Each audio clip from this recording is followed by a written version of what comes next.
The private Bigelow Expandable Activity Module is shown in its expanded configuration in this computer rendering. Credit NASA Bigelow. The Bigelow Expandable Activity Module beam will stay attached to the International Space Station through at least 2020, NASA announced yesterday. Deck 4 beam, which is owned by the Las Vegas-based company Bigelow Aerospace, launched toward the orbiting lab in compact form aboard a SpaceX Dragon cargo capsule in April 2016. It was attached and expanded shortly thereafter to test the performance of such inflatable habitats, which can provide more internal volume per unit launch mass than traditional metallic modules in the space environment.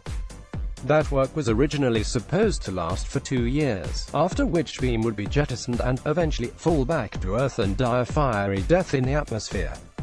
But NASA has now signed a new contract with Bigelow to support beams stay at the station for at least 3 more years, with 2 additional 1-year extension options beyond that. An inflatable space room beam in pictures. Credit Carl Tate, Space.com contributor. Since the initial expansion, a suite of sensors installed by the crew automatically take measurements and monitor BEAM's performance to help inform designs for future habitat systems, NASA officials wrote in a statement yesterday.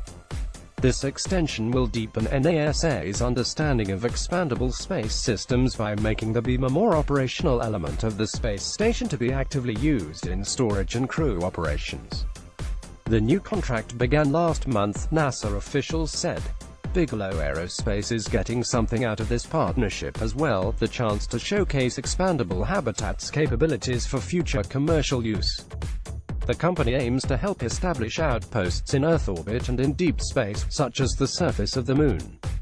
NASA also plans to take advantage of the beam extension for a more prosaic use: storage.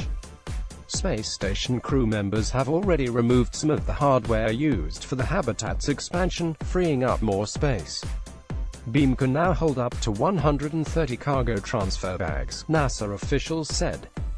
In its expanded form, beam measures 13.16 feet long by 10.5 feet wide, 4.0 by 3.2 meters, and provides 565 cubic feet 16 cubic m of internal volume.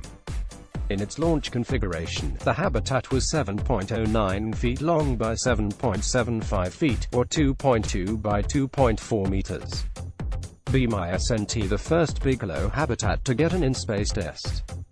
The company launched 2 free-flying expandables, known as Genesis I and Genesis II, to Earth orbit in 2006 and 2007, respectively. Both habitats performed very well, company representatives have said. Follow Mike Wall on Twitter at @MichaelWall and Google. Follow us at Space.com, Facebook or Google. Originally published on Space.com.